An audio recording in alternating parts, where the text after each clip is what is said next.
I never thought I'd have to evict my own son from the house where I raised him.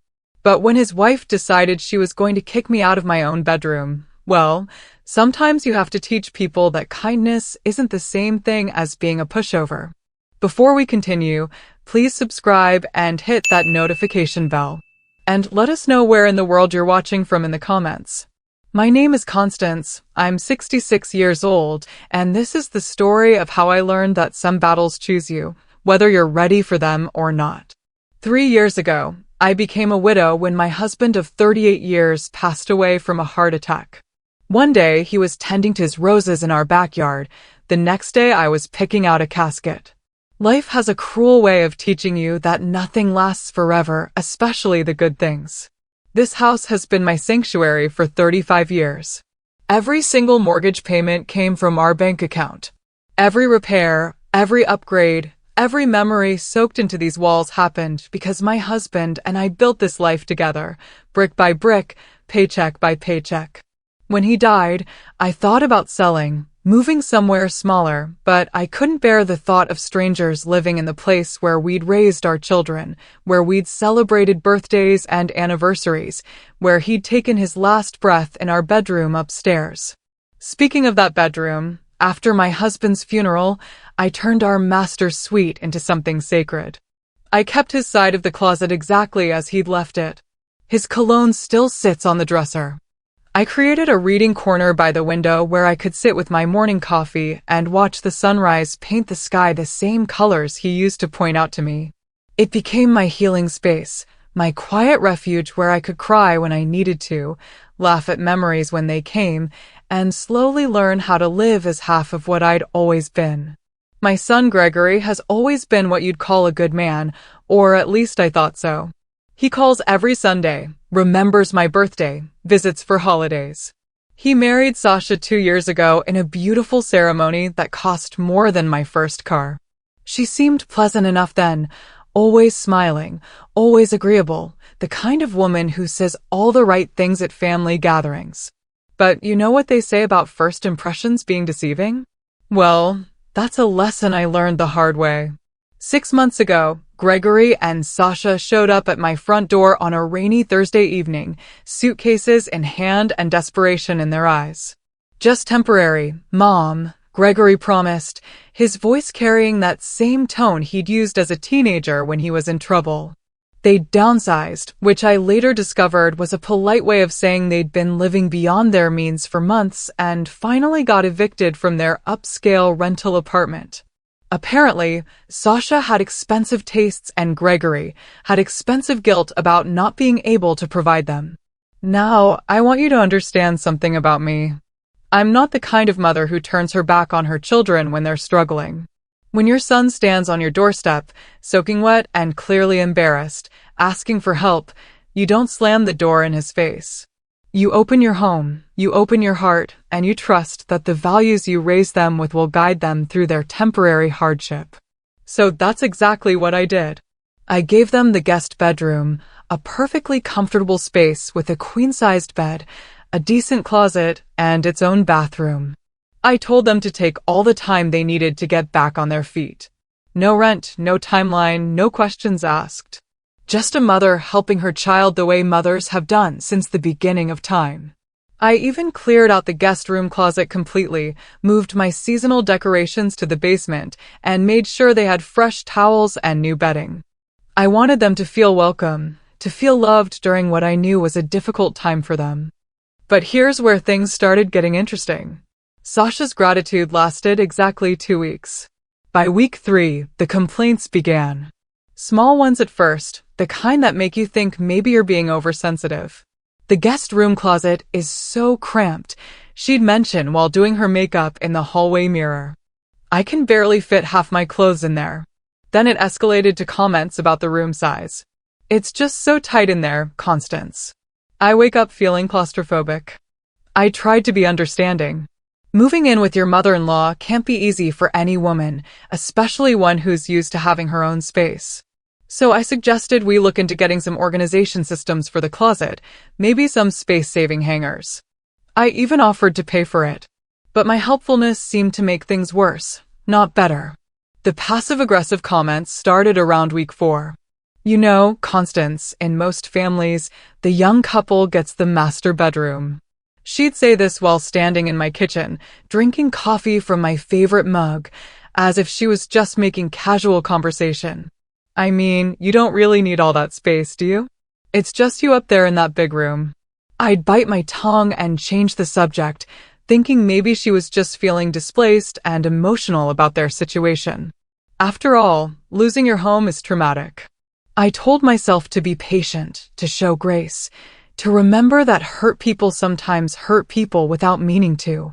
But deep down, something cold was starting to settle in my stomach, a warning bell that I kept ignoring because I wanted to believe the best about my son's wife. Then came the suggestions disguised as helpful observations.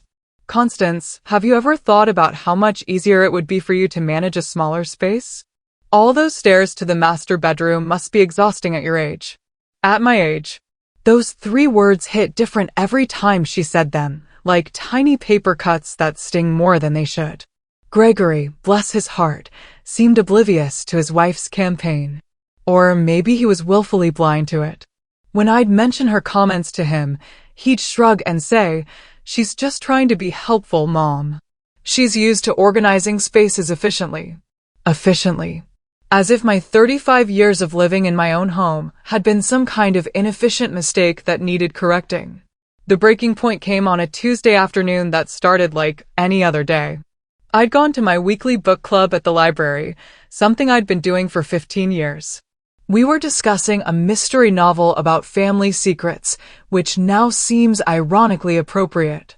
I came home around 3 o'clock, humming slightly, my mind still buzzing with literary analysis and good conversation with women who'd become dear friends over the years.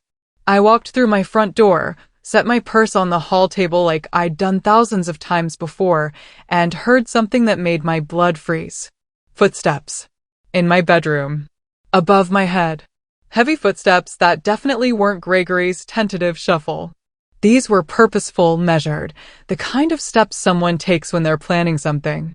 I climbed those stairs with my heart pounding, each step creaking under my feet in a rhythm that suddenly sounded ominous instead of familiar. As I reached the landing, I could hear voices coming from behind my partially closed bedroom door. My bedroom door. The room where my husband had died, where I kept his memory alive, where I'd specifically told them was my private space. I pushed the door open and found Sasha standing in the middle of my bedroom with a measuring tape stretched between her hands. She was measuring the space between my dresser and the window, the same window where I sat every morning to watch the sunrise and remember my husband's face. She looked up when she heard me enter, and instead of embarrassment or apology, her expression was casual, almost triumphant. "Oh good, you're here," she said, as if she'd been waiting for my return to make some grand announcement. "Gregory and I have been talking, and we've decided we need this room." She gestured around my sanctuary with the measuring tape still in her hands like some kind of conquering flag. I stood there in my own doorway, speechless, watching this woman treat my most sacred space like it was a real estate listing she was considering.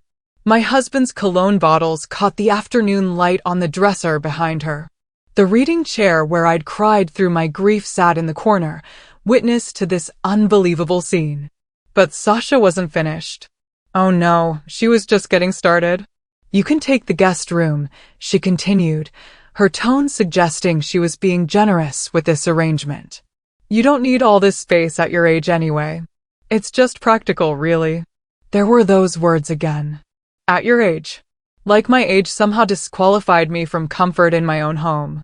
Then came the words that changed everything. "We'll move our stuff this weekend. You should start packing tonight so we can get settled quickly." Start packing. In my own bedroom. In my own house. The house I'd been paying for since before she was born. The audacity hit me like a physical blow. This woman, this guest in my home who I'd welcomed with open arms during her time of need, was standing in my bedroom, giving me orders about where I could live in my own house. She was evicting me from my own sanctuary, the place where I healed from losing the love of my life, and she was doing it with the casual confidence of someone who believed she had every right to make that decision. I realized in that moment that this wasn't about bedroom sizes or closet space or efficiency. This was about power.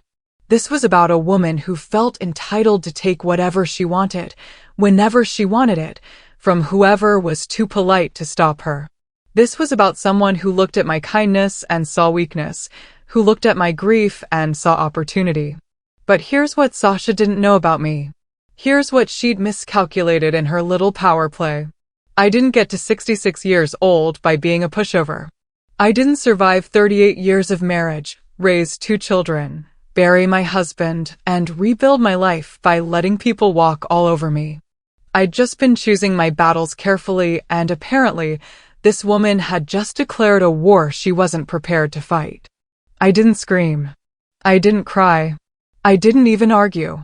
Instead, I did something that clearly wasn't in her playbook. I smiled. A real smile, the kind that reaches your eyes and means something. "We'll see about that," I said quietly, and then I turned around and walked out of my own bedroom, leaving her standing there with her measuring tape and her plans. As I walked down those stairs, my mind was already working, already calculating, already planning. Because sometimes, when someone declares war on your peace, your home, and your dignity, the kindest thing you can do for everyone involved is to show them exactly what they've chosen to fight against. But what Sasha didn't realize was that I had resources she'd never considered, weapons she didn't know existed, and a determination that came from defending not just a room, but everything that room represented about my life, my loss, and my right to heal in my own space. That night, I lay in my bed staring at the ceiling, listening to the sound of Sasha and Gregory whispering through the thin walls about paint colors for their new room. My new room. The room where I was supposed to quietly disappear to make space for their comfort. But as I listened to them planning my exile, something crystallized in my mind with the clarity of broken glass. This wasn't just about a bedroom anymore. This was about respect, boundaries, and the fundamental question of who actually owned the ground we were all standing on.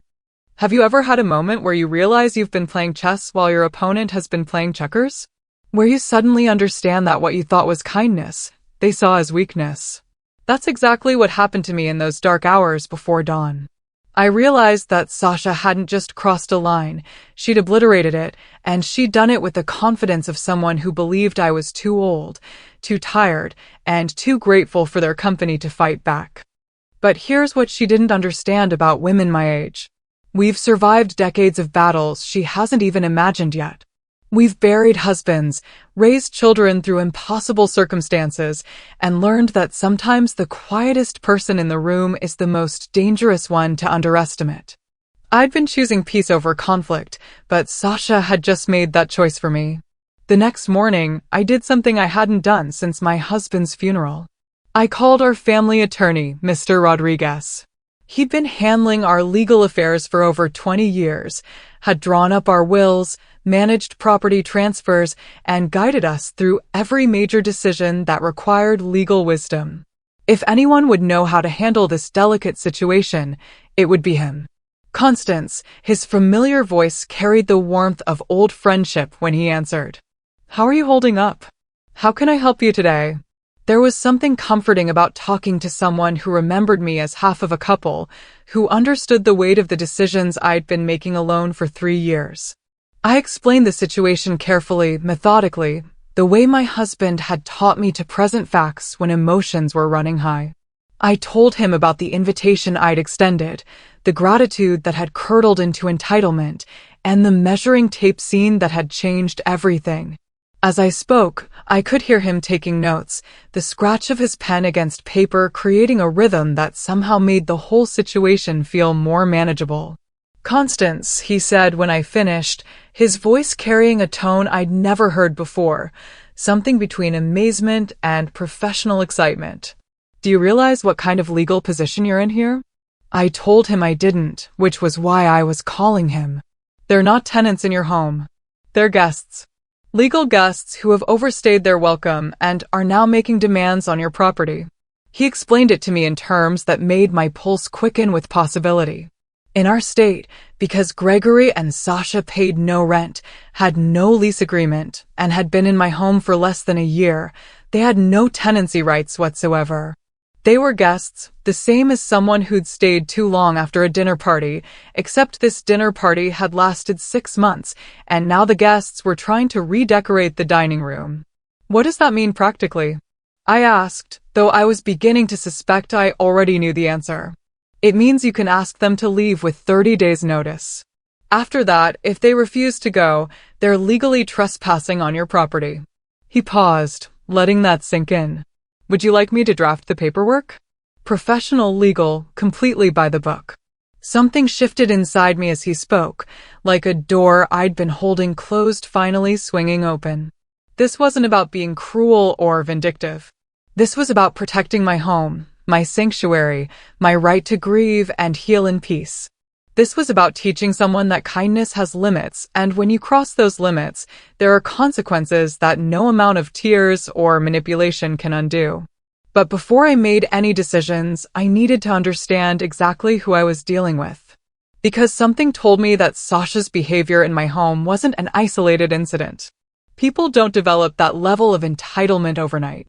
They practice it, perfect it, use it successfully on others until they believe it's their right to take whatever they want from whoever is too polite to stop them. I started making some calls that afternoon, beginning with Gregory's brother Michael. Michael had always been the more sensible of my 2 sons, the one who thought before he spoke, who observed before he acted. If anyone would give me an honest assessment of Sasha's character, it would be him. Mom. Michael's voice carried a weight I hadn't expected when I brought up Sasha's name. I've been waiting for this call for 2 years. That was not the response I'd anticipated, and I asked him to explain. She pulled the same stunt with us last year when they stayed with us for a weekend that turned into 2 weeks. She started rearranging our furniture, told Jennifer that our guest bathroom was inadequate, and suggested we give them our master suite because the younger generation needs more space to be comfortable. My blood ran cold as he continued. Jennifer finally had to ask them to leave because Sasha was making comments about how we could optimize our living space if we just made some practical adjustments to accommodate their needs. She was essentially trying to redesign our entire house around her preferences. This wasn't an isolated incident. This was a pattern.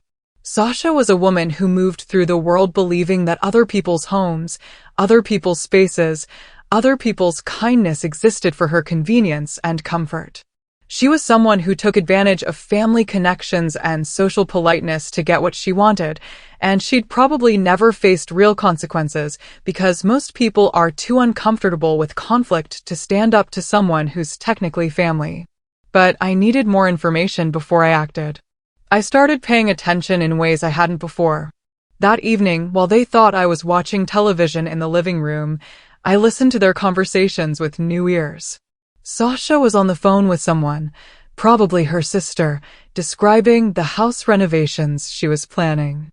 "Oh, it's going to be gorgeous," she was saying, her voice carrying the excitement of someone planning her dream home. "I'm thinking of knocking out the wall between the master bedroom and the smaller room next to it to create a proper suite. And downstairs, we could really open up the kitchen if we just moved some things around." She was planning to renovate my house. My house. The house I'd lived in for 35 years. The house that contained 35 years of memories. The house where my husband had died and where I'd built my new life from the ashes of my old one. But it got worse. Over the next few days, I discovered that Sasha had been telling neighbors and friends that she and Gregory were upgrading the family home and helping Constance downsize to a more manageable living situation. She was spinning a narrative where she was the helpful daughter-in-law assisting her aging mother-in-law in making practical adjustments to her living arrangements. The audacity was breathtaking, but the strategy was brilliant in its manipulation. She'd posted photos on social media of our beautiful home and the cozy reading nook I'm creating for Mom downstairs.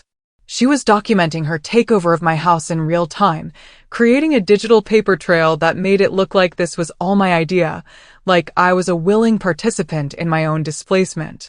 She was rewriting history as it happened, turning her invasion into my invitation. Gregory, meanwhile, had started referring to my basement as his workshop when talking to coworkers. He was showing people photos of the space and discussing the equipment he wanted to buy, the projects he wanted to tackle. He was making plans for a permanent life in my house without ever having asked if that life was welcome. And that's when I realized something that made my hands shake with rage and clarity at the same time. They had never intended this to be temporary. From the moment they'd shown up on my doorstep with their suitcases, they'd been planning to stay permanently. The gratitude had been an act, the appreciation had been a performance, and the gradual escalation of demands had been a carefully orchestrated campaign to slowly push me out of my own home. Think about it. How do you steal someone's house without breaking any laws? You don't break in, you get invited in. You don't demand ownership, you gradually assume it. You don't threaten the owner, you make them feel like giving you what you want is their idea. You make them feel guilty for wanting to keep what's theirs, selfish for not sharing what they've worked their entire lives to build. Sasha had been running a long con on me from day one, and I'd been the perfect mark.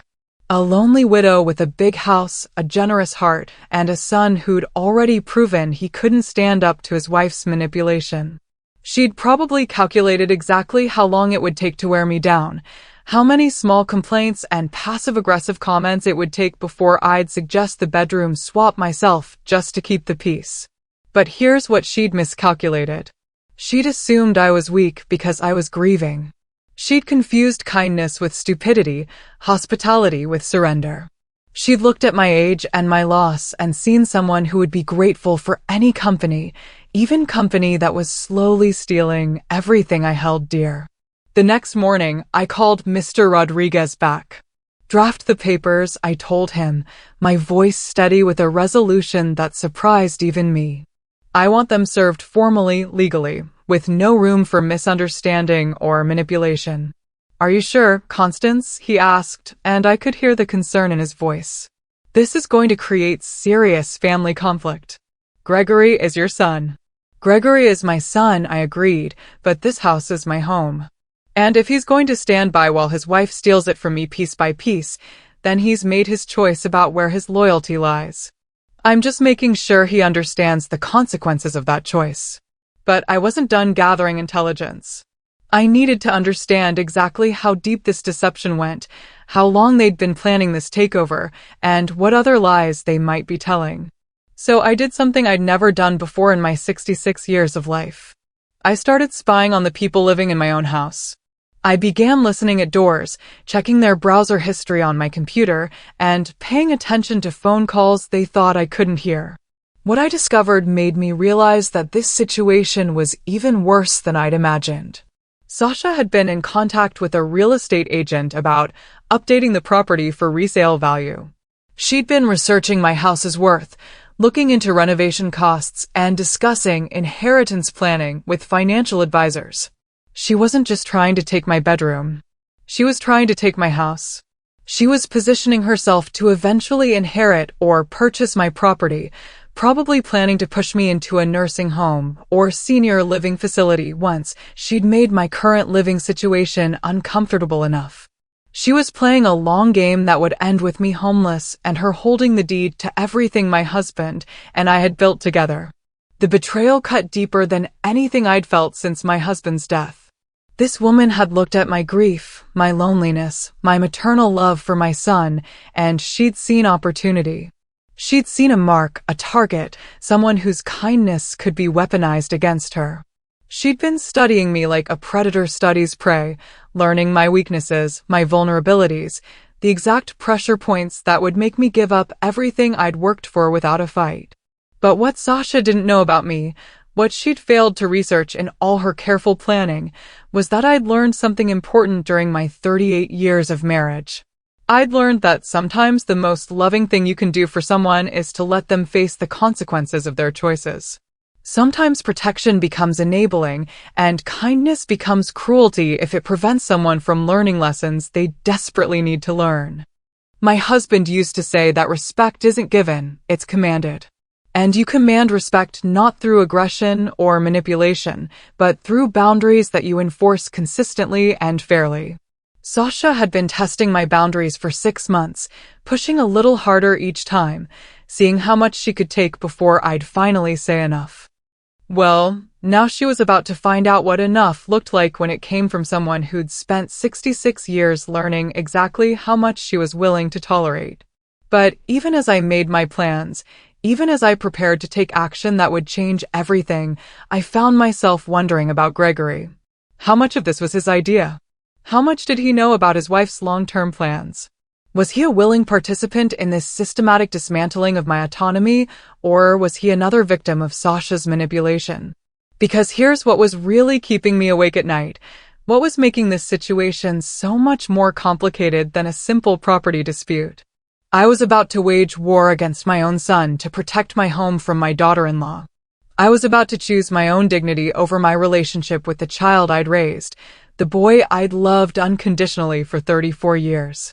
But then I'd remember the measuring tape, the casual entitlement, the way she'd looked at me in my own bedroom and told me to start packing. And I'd realize that some lines, once crossed, change everything. Some betrayals are so complete that they reveal the true character of everyone involved. Some moments force you to choose between being respected and being liked, between protecting yourself and protecting others from consequences they've earned. Tomorrow, those legal papers would be ready. Tomorrow, I'd have to look my son in the eye and hand him an eviction notice from his childhood home. Tomorrow, I'd find out whether the man I'd raised had enough character to understand why his mother had been forced to take such drastic action, or whether he'd side with the woman who was systematically destroying the family she'd married into.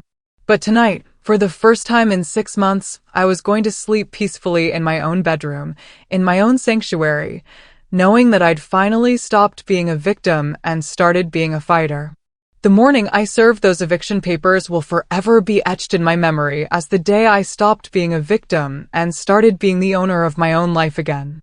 But as I held those legal documents in my hands, watching the sunlight stream through my bedroom window, I couldn't help but wonder, would this moment save my family or destroy it completely? Mr. Rodriguez had done exactly what I'd asked. The papers were formal, legal, and absolutely unambiguous. 30 days notice to vacate the premises. No room for interpretation, no wiggle room for negotiation, no emotional manipulation that could override the cold, hard facts of property law. But as I walked down those stairs, hearing the familiar sounds of Sasha making coffee in my kitchen like she owned the place, I realized I was about to find out what my son was really made of. Gregory was sitting at my kitchen table, scrolling through his phone, probably looking at job listings or apartment rentals, though I suspected he'd been doing that for show rather than with any real intention of leaving. Sasha was humming while she made toast, already dressed in the kind of outfit you wear when you're planning to spend the day making yourself at home in someone else's space. I walked into my own kitchen and placed the legal documents on the table in front of my son. No dramatic announcement, no emotional preamble, just the facts presented clearly and calmly. "Gregory," I said, my voice steady despite the earthquake happening in my chest, "I need you and Sasha to read these." The transformation on his face as he read was something I'll never forget. Confusion gave way to disbelief, disbelief gave way to shock, and shock gave way to something that looked almost like panic. "Mom," he said, his voice cracking like it hadn't since he was 13 years old, "you can't be serious. It's just a bedroom." And there it was. The moment of truth I'd been dreading and anticipating in equal measure. My son, the child I'd raised to understand right from wrong, was still trying to minimize what his wife had done. He was still treating the systematic invasion of my home, the disrespect of my grief sanctuary, and the planned theft of my independence as a minor disagreement over room assignments. "No, Gregory," I said, pulling out the chair across from him and sitting down with the kind of calm that comes from absolute certainty. "It's not just a bedroom. It's my bedroom in MY house that I paid for with MY money and MY husband's money over 35 years of marriage. Your wife decided to redecorate my home and evict me from my own room. She can find somewhere else to redecorate." The sound Sasha made when she read the papers was something between a gasp and a shriek. The coffee mug slipped from her hands and shattered on my kitchen floor, sending ceramic shards and hot liquid across the tiles I'd mopped 1,000 times. But instead of apologizing for the mess, instead of showing any recognition of the gravity of what she'd done, she immediately went on the attack. "You can't do this," she said, her voice rising to a pitch that would have been embarrassing if she'd had any shame left. "We're family. You invited us here. You said we could stay as long as we needed." The tears started then, big dramatic sobs that might have been convincing if I hadn't spent the last week learning about her real plans for my house. But I was done being manipulated by tears. I was done feeling guilty for protecting my own home. I was done being made to feel selfish for wanting to keep what I'd worked my entire adult life to build. "I invited you as guests," I replied, my voice carrying the authority of someone who'd finally remembered who actually owned the ground we were standing on. Guests don't evict their hosts from their own bedrooms. Guests don't make plans to renovate their host's house. Guests don't tell real estate agents about updating the property for resale value. The way all the color drained from Sasha's face told me everything I needed to know about how much she thought I discovered. Gregory's head snapped up from the papers, looking between his wife and his mother like he was watching a tennis match he didn't understand the rules to. "What is she talking about?" he asked Sasha, and for the first time since this whole situation began, I heard doubt in his voice when he spoke to his wife.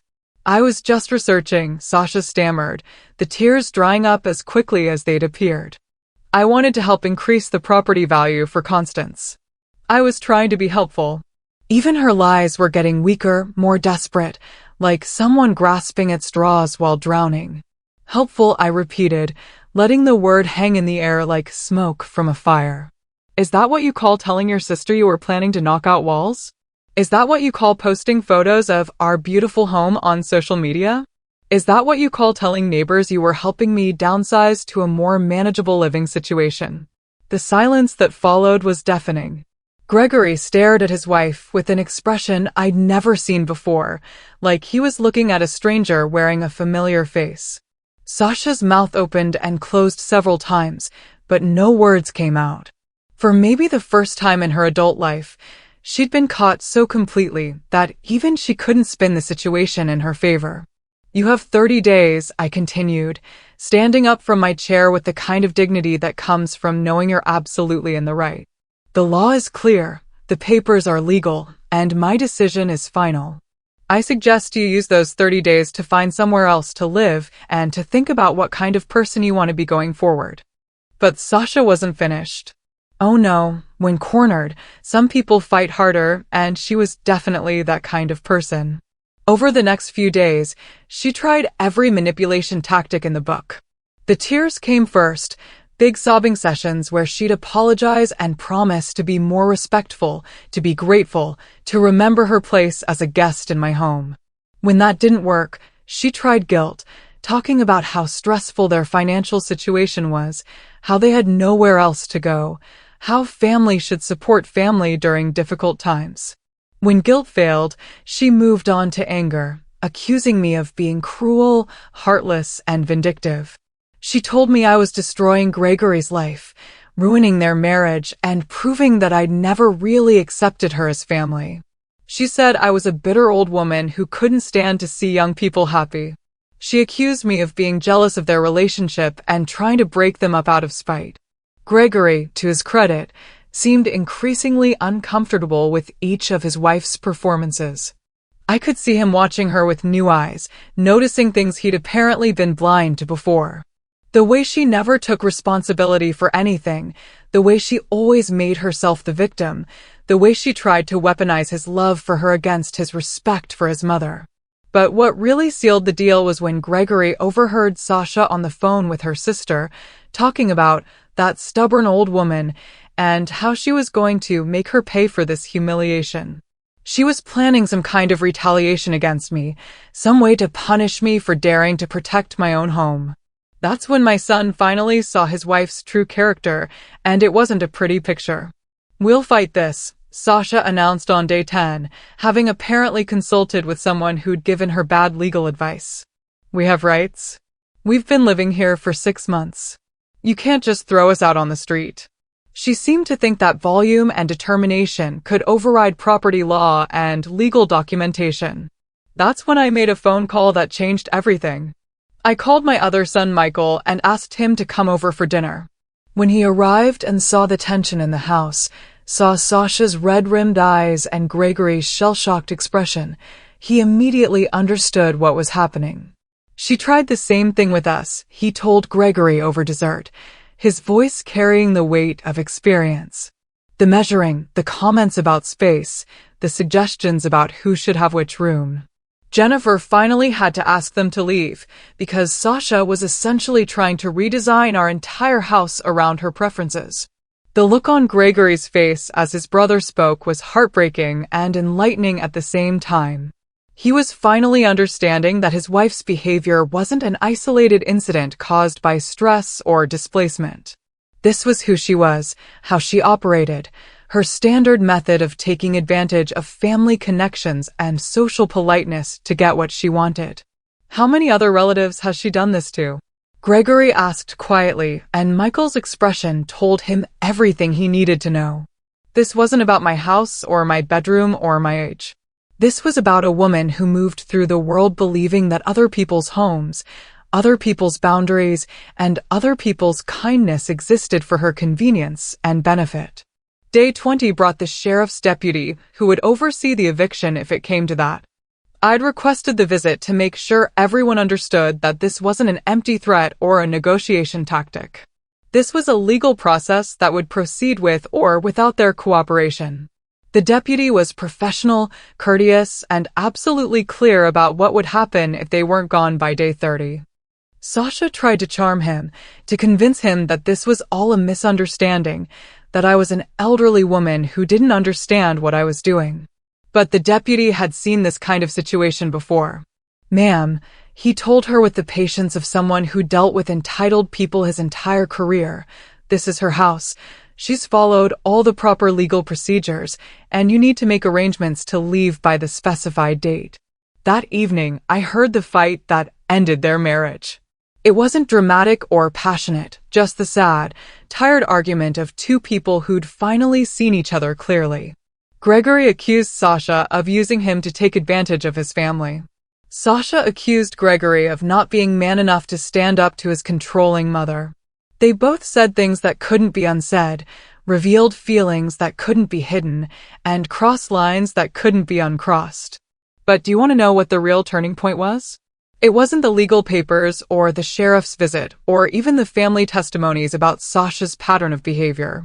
It was when Gregory found the notebook where Sasha had been planning her takeover of my house. Page after page of room measurements, renovation ideas, and timelines for gradually pushing me out of each space until I'd be living in what she called the mother-in-law suite, the basement. She'd planned to isolate me in my own home, to make me feel like a burden and a guest until I'd either move out voluntarily or die conveniently, leaving them free to inherit everything my husband and I had worked for. It was systematic, calculated, and absolutely cold-blooded in its manipulation of family bonds and social expectations. Day 30 arrived like dawn after the longest night. They were packed, they were ready, and they were leaving separately. Gregory had arranged to stay with Michael while he looked for his own apartment. Sasha was moving back in with her sister, the same sister who'd apparently helped plan this whole operation. As they loaded their suitcases into separate cars, I felt something I hadn't expected to feel.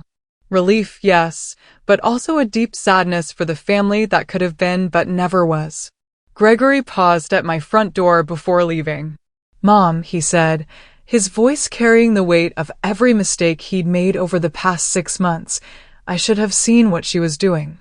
I should have protected you instead of enabling her."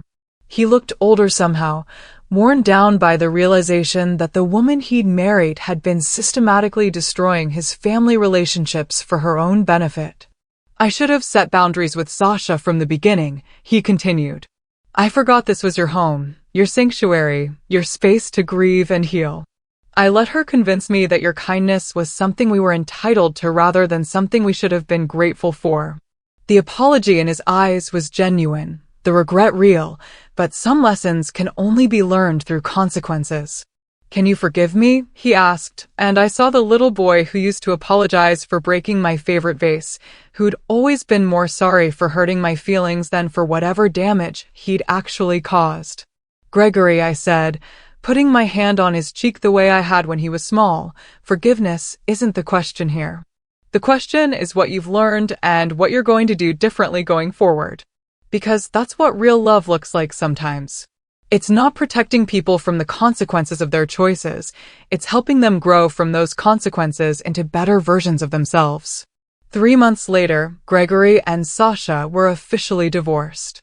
The stress of losing their free housing, the revelation of her manipulative behavior, and the realization that she'd been planning to steal his mother's house had destroyed whatever foundation their marriage had been built on. Sasha blamed Gregory for not controlling his mother. Gregory blamed himself for not seeing his wife's true character sooner. 6 months after that, Gregory came to my door again. But this time, he came alone with flowers and an invitation to dinner at his new apartment. He'd learned to live within his means, to appreciate what he had instead of wanting what others had built, and to recognize manipulation when he saw it. The divorce had been painful but educational. He'd learned that love without respect is just emotional dependency, and respect can't exist without boundaries.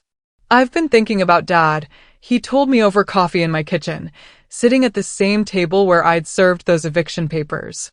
About what he would have thought of Sasha, of how I behaved, of how I let someone disrespect the home you two built together. He'd gained perspective during our time apart, understanding that had only come from experiencing the consequences of his choices. "Your father," I said, watching my son's face as he processed his own growth, "would have been proud of how you handled learning the truth.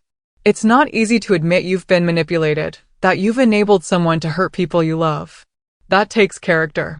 As for Sasha, I heard through family connections that she'd moved on to targeting her sister's boyfriend's family, trying the same tactics that had worked so well on others. Some people never learn, never grow, never develop the self-awareness necessary to change their patterns. They just find new victims and run the same plays until someone finally stands up to them the way I had. But here's what I want you to understand about this whole experience. This wasn't really about a bedroom or house ownership or even family boundaries. This was about recognizing your own worth and refusing to let anyone diminish it. It was about understanding that kindness without boundaries becomes enabling, that generosity without limits becomes exploitation, and that family relationships built on manipulation instead of respect are doomed to fail. I learned that being alone in my own home was infinitely better than being invaded in it. I learned that protecting my peace was more important than keeping everyone comfortable. I learned that sometimes the most loving thing you can do for someone is to let them face the consequences of their choices, even when those consequences are painful. My house is quiet now, peaceful in ways it hadn't been during those 6 chaotic months. My bedroom remains my sanctuary, my healing space, my connection to the life I built with my husband and the new life I'm building as his widow. Every morning, I sit in my reading chair by the window, watching the sunrise paint the sky in colors that remind me that beauty still exists in this world, that new days still bring new possibilities. But I also learned something else, something that might surprise you. I learned that I'm stronger than I thought I was, braver than I believed I could be, and more capable of protecting what matters than I'd ever had to prove before. At 66 years old, I discovered that I could still fight for what's right, still stand up for myself, still command the respect that I'd earned through decades of giving respect to others. Gregory visits regularly now, and our relationship is stronger than it's been in years. Not because we pretend the conflict never happened, but because we've both learned from it. He's learned to set boundaries with people who try to manipulate him. I've learned that protecting my home and my peace doesn't make me selfish, it makes me wise. The guest room is still available for family who need help, but now it comes with clear expectations, defined time limits, and absolute respect for the fact that this is my home, my sanctuary, my space to live and heal and remember and grow. Because that's what real hospitality looks like. It's not unlimited access to everything you've built. It's a generous invitation with clear boundaries that protect both the host and the guest. So here's my question for you, the one I hope you'll think about long after this story ends. When someone in your life starts treating your kindness like weakness, your generosity like obligation, and your boundaries like suggestions, what are you willing to do to protect what you've worked your whole life to build? When someone mistakes your hospitality for an invitation to take over your life, how far will you go to remind them whose life they're actually living in? Because sometimes, the people who love us most are the ones who need to learn the hardest lessons about respect, boundaries, and consequences. Sometimes, the most loving thing we can do is refuse to be taken advantage of, refuse to enable behavior that hurts us, and refuse to sacrifice our peace for someone else's comfort. And sometimes, the strongest thing we can do is simply say no, mean it, and follow through with actions that prove we respect ourselves enough to demand respect from others. I'd love to hear your thoughts in the comments below. Have you ever had to set boundaries with family members who took your kindness for granted? How did you handle it when someone you loved tried to take advantage of your generosity? What would you have done in my situation? Share your story, because I have a feeling many of you have faced similar situations where you had to choose between being liked and being respected. And if this story resonated with you, if it gave you the courage to protect your own boundaries or inspired you to stand up for yourself in a difficult situation, please hit that like button and subscribe for more stories about finding strength in unexpected places. Because we all need reminders that it's never too late to defend what we've built, protect what we value, and command the respect we deserve. The question isn't whether you're strong enough to fight for what's yours. The question is whether you respect yourself enough to try. Thank you for listening to my story. And thank you for being here.